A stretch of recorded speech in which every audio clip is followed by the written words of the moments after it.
Oakland's Henry J Kaiser Center will be making some noise this winter with a new slate of shows. Starting in December, it will host the 30th anniversary tour of the long-running Broadway favorite, STOMP, one of 3 diverse productions coming to the center, which reopened this year after a major restoration. And joining us now is Terri Trotter, Chief Executive Officer for Henry J Kaiser Center for the Arts. Congratulations. I know this is a long time coming.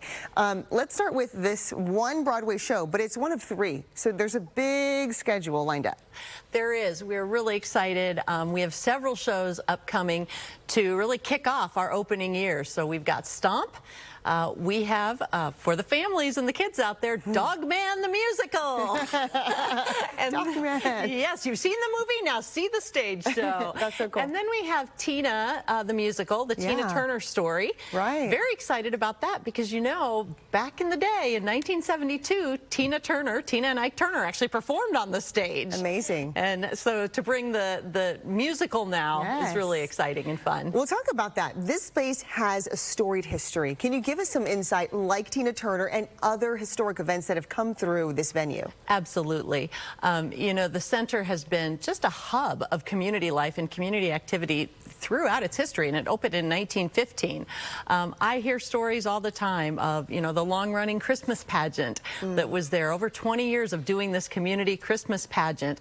The founding, you know, one of the founding places for the Black Panther movement, and lots of community organizing going on.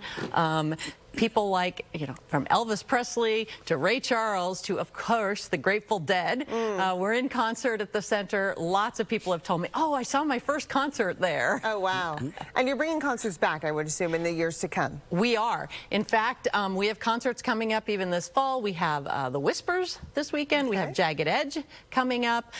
We have a whole series beginning to roll out now, for especially for 2026 and for the fall, and then for 2026. Yeah, we were talking about the fact that there was the bubble experience here, but you were saying that was before construction was kind of officially complete. You know, everyone going in to see the bubble stuff. But what has the comeback been like? Because it's gone in phases throughout this year. What has it been like? It has. You know, restoring a historic building like this, especially one that has been closed for so long, is a long and an arduous process. So it's had ups and downs, and it's been a while. It's really been a 5-year process to, you know, make this happen. But we are pretty much done now. We have a few things left to do. We're doing a few tweaks on the outside, getting our final, like, you know, pretty gates around the entrances and things like that. And really by January, we should have all of the decorating, if you will, done. I say, you know, you build your new house and it's complete, but then you have to decorate it. Yeah, that's true. And then this is really going to be an important space for artists, right? Can you talk about how this will shape their work and how they can build their lives and showcase their art as well? Absolutely. So a key point, we're a nonprofit organization, and one of the key things that we really want to do is to showcase Oakland artists and Oakland arts organizations.